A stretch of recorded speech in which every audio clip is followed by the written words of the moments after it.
gelip birinizin yaptığınızda kuram yaptığınızda kurun. Olay konuları hep bilgisayardan canlıyım ben.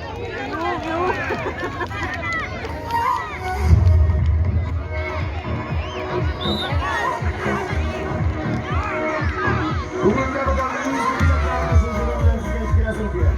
sizden alkışlar istesin diye.